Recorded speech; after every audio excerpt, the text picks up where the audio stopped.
Welcome back to Cohiba Bay, our Gulf Coast region inspired by the Tampa Bay area.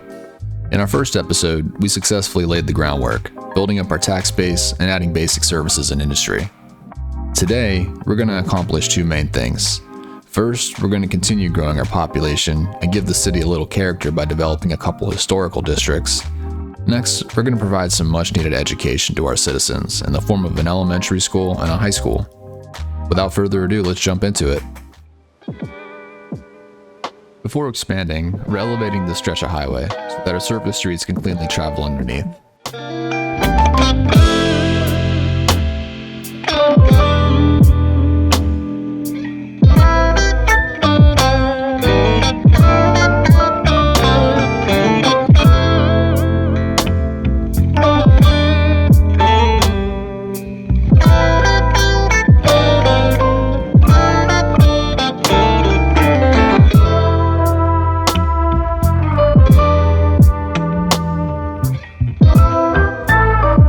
Next, I'm going to redevelop the area to give it a more aged look. The new UK asset pack came out, and I've been itching to include some of the new assets in Cohiba. Even though these assets are inspired by the UK, a lot of them could have many uses, and honestly, blend in just fine for an American city. So I'll be incorporating some of these new assets into our redevelopment, which I think will add density, add some variety to the architecture, and give the city a more historical look.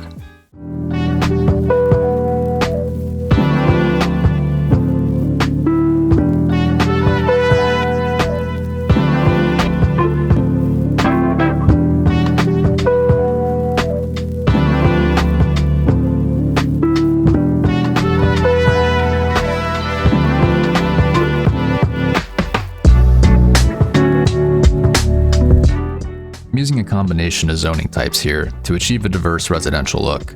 In particular, I'm using a combination of North American low residential, North American waterfront, UK detached, and UK semi-detached zoning types. In historical neighborhoods, you typically have homes with a variety of appearances, since the lots were developed individually, as opposed to modern suburban housing where developers buy a mass of land and build 3 variations of the same house for maximum efficiency. Next, I'm manually placing a combination of semi-detached homes, row housing, and some medium-density apartments along the main corridor of the district. To achieve a historical look, I'm prioritizing older-looking assets that look like they could have been built over 40-50 years ago.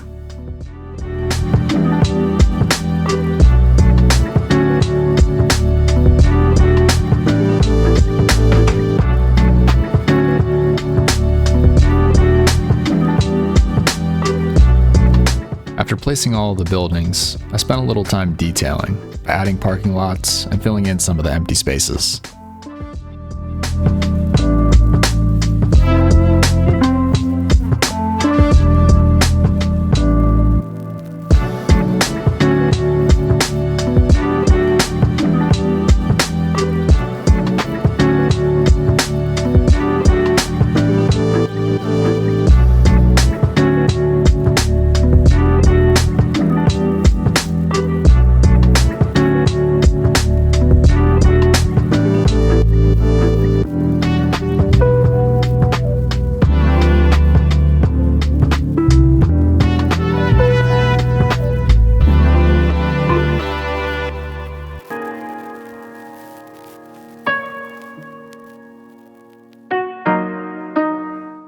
One of the ways I filled an empty space was by placing large oak trees between buildings. You can often tell the age of a neighborhood by looking at the trees. In historical neighborhoods, it's not uncommon to see giant oak trees that have been around for over 100 years.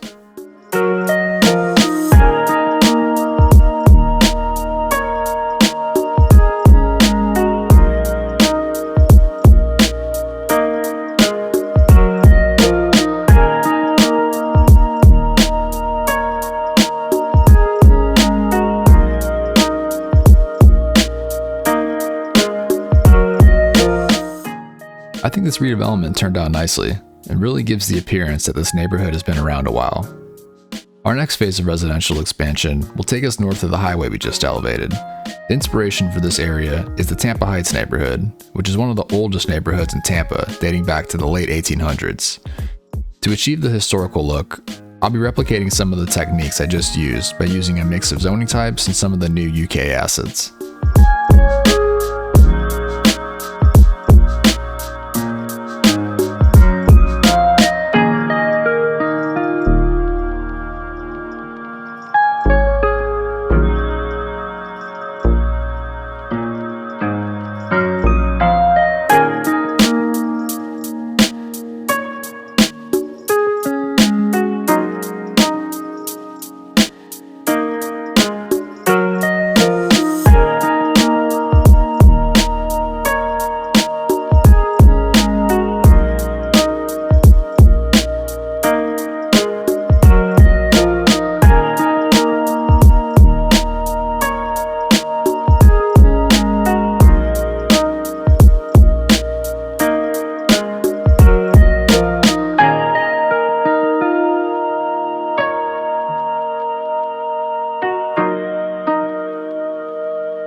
While we wait for our houses to grow, I figure it's finally time to provide our first form of education for the citizens of Cohiba Bay, an elementary school.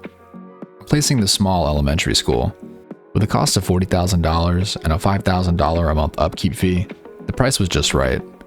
I also decided to place 2 extension wings to give additional space for 200 students. The extension wings only add $1,000 a month upkeep, and in the US, elementary schools typically have a multi-building campus, so I think the classroom extension wings will help to give the campus a more realistic look.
With our elementary school built, Cohiba Bay just became a lot more desirable. Look at all that development finally starting to take shape. Once these zonables are finished growing, we'll go in and fine-tune the appearance by manually placing buildings and filling out the area.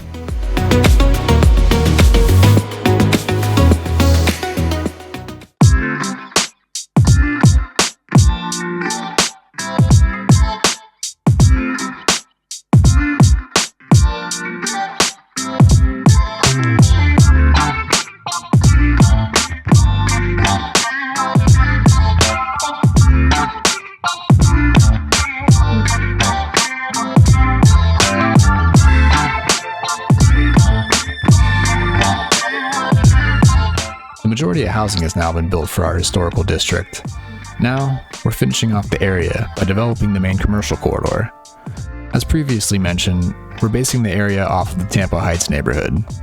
I did a little research and found that the area has been undergoing a lot of change in the past few years, actually. The neighborhood still has its historical charm, but developers have understandably been trying to cash in on the neighborhood's close proximity to downtown Tampa. Trendy restaurants and bars are opening, luxury apartments are replacing older homes, and a lot of industrial warehouses have actually been converted to serve entirely new purposes. We're going to try to capture that same feeling here in this neighborhood. This is a historical district, and we want to give the impression it's been around a while, but I'm going to sprinkle in some newer development and try to give the feeling that this area is in the midst of some big changes itself.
Alright, so let's talk about this district.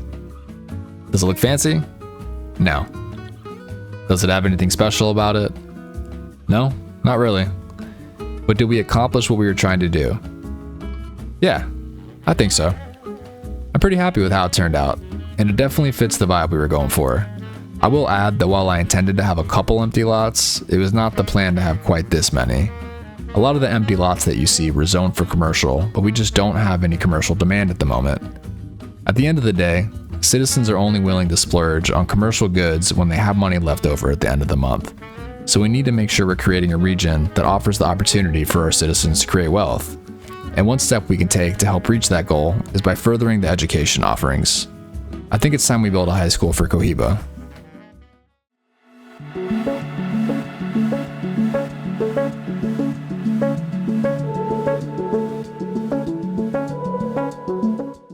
I started thinking about where a good location would be for our new high school. I thought about placing the high school downtown. I thought about placing it in our new historical district. And honestly, both options make a lot of sense. But then I saw this slice of land on the other side of the river and thought, hey, it'd be pretty cool for a high school football stadium to be right on the river. So this is where our high school is going to be. I don't think it makes much sense from an access or a strategic standpoint, but again, I thought it would be cool. So we're going to place our high school here. Funny enough, there's actually a high school in Tampa that's in a similar location across the river, so if it's good enough for real life, it's good enough for our city.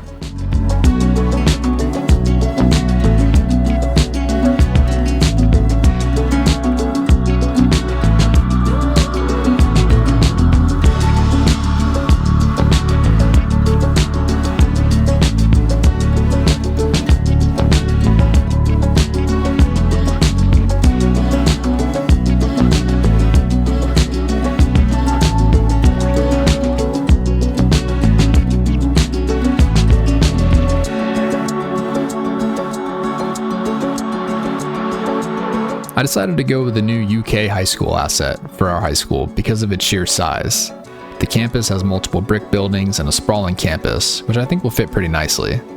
It's funny how much use I'm getting out of the UK creator pack for a Florida-inspired build, but hey, if the shoe fits.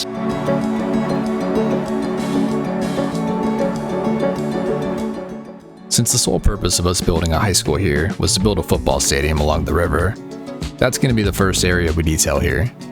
Unsurprisingly, the UK high school does not come with an American football stadium, which means that we're going to try our hand at building a custom football stadium.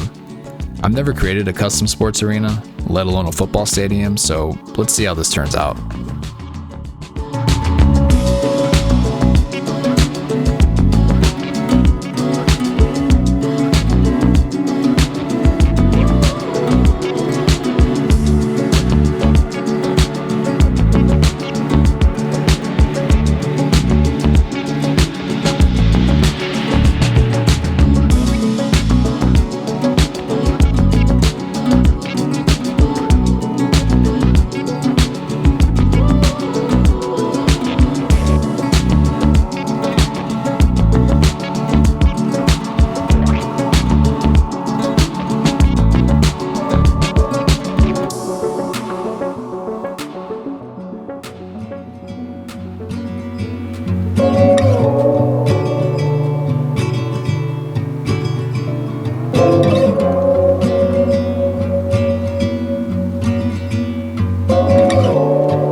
sure how I expected the stadium to turn out, but I'm pretty pleased with the results. Let's focus on detailing up the high school now. First order of business is to add an overabundance of parking. The high school asset may be based on the UK, but this is still America we're talking about. Next, we'll add some of the finer details by extending surfaces, adding foliage, and placing a few props like tables, chairs, and benches.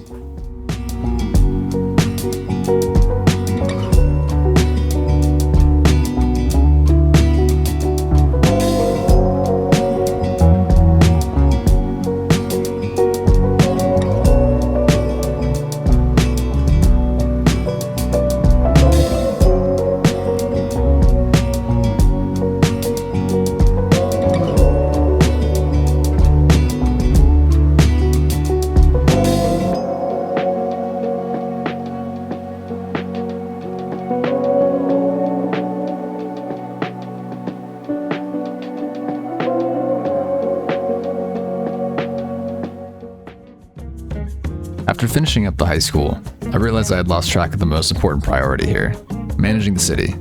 We only had $65,000 left to our name, and we were bleeding $28,000 a month. To counteract this deficit, I tried a few things to help get our balance sheet back into the green. First, I bumped up taxes for our offices and for our commercial sectors. This didn't really make a dent. So then I decided to haphazardly throw together a quick neighborhood next to the high school to help bring in some additional tax income.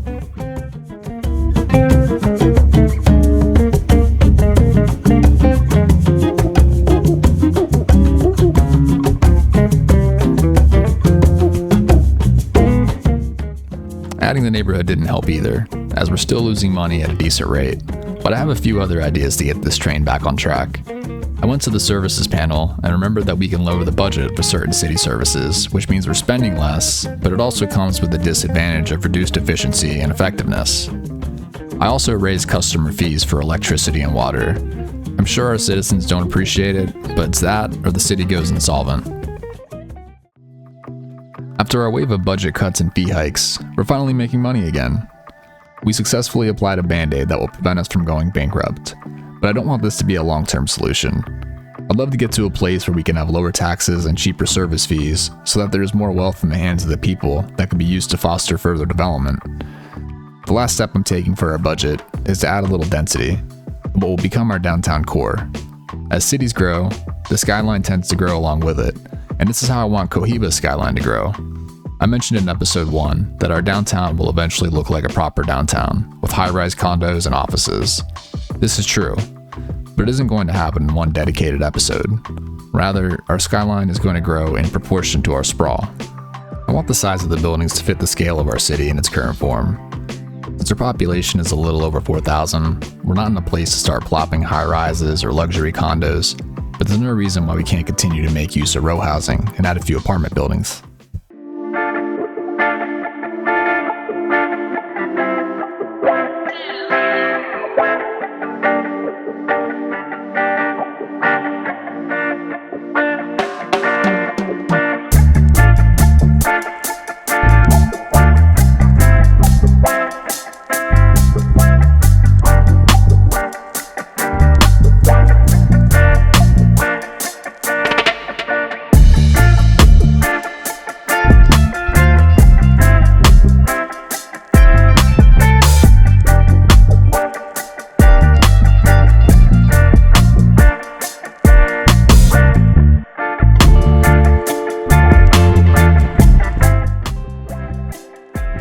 After adding a little more density to our city's core, we're now making $45,000 a month, which is about $3,600 an hour. I think this is the highest budget surplus we've had in the short history of Cohiba Bay. But something tells me the $71,000 we have in the bank isn't going to make it very far if we want to continue growing. Let's let the simulation run a little bit and see if we can get our cash levels to a more acceptable level.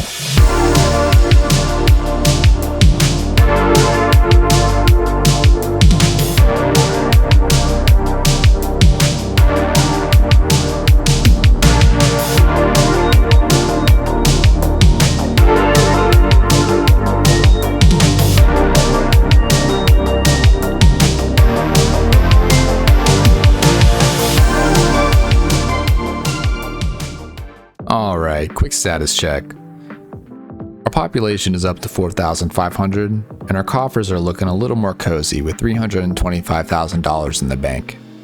It's also nice to see that the city didn't burn down to the ground with all the budget cuts we made earlier.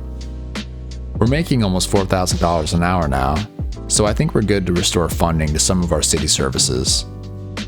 I've also decided to cut taxes by 1% for our residential and offices, because I'm feeling extra generous. Overall, we've made a lot of progress. So let's do a quick check of our city's vitals. First, we'll check the roads. And you can see from all the red that our roads are starting to deteriorate. Roads in bad condition means that cars drive slower, but they're also prone to accidents. So we'll need to budget for a road maintenance depot for later down the road. Next, we'll check our traffic. And you can see a good bit of orange and yellow, but overall, I think we're in good shape at the moment. Next, we have healthcare and death care. Death care coverage looks good for the moment, and our healthcare coverage looks great near downtown. But our historic district's healthcare coverage is pretty lackluster at the moment. Looks like that's another area we'll need to budget for later down the road. Fire and rescue coverage is surprisingly excellent. Then we have our police coverage, which looks pretty decent, especially in Cohiba proper. I'm sure our rural areas and our town across the bay could benefit from an expansion of coverage at some point though. And lastly, we have education. High school coverage is great for now, but man, look at our elementary school coverage. We have about 1,200 eligible students and only have capacity for half of that. And I thought earlier we'd place our one elementary school and call it a day. I'm not an expert on the simulation mechanics of City Skylines 2, but I'd like to think that education is a really important thing to invest in early on, since it allows for your citizens to fill high-skill jobs. I think I'm going to place one more elementary school.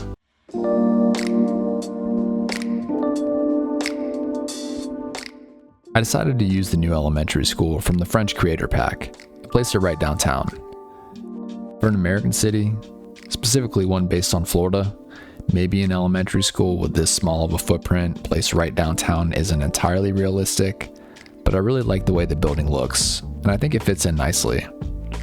Maybe we just pretend that it's a historical office building, or a city services building, or maybe a Sunday school. I don't know. You can use your imagination here, but we needed to provide more education coverage, and to be honest, I just like the way the asset looks, so I went with it. Now all we need to do is tidy up the block it's located on and make it seem more welcoming to students and parents.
When I started working on the city for this episode, I knew we wanted to expand our residential, and I definitely knew we wanted to add an elementary school and a high school.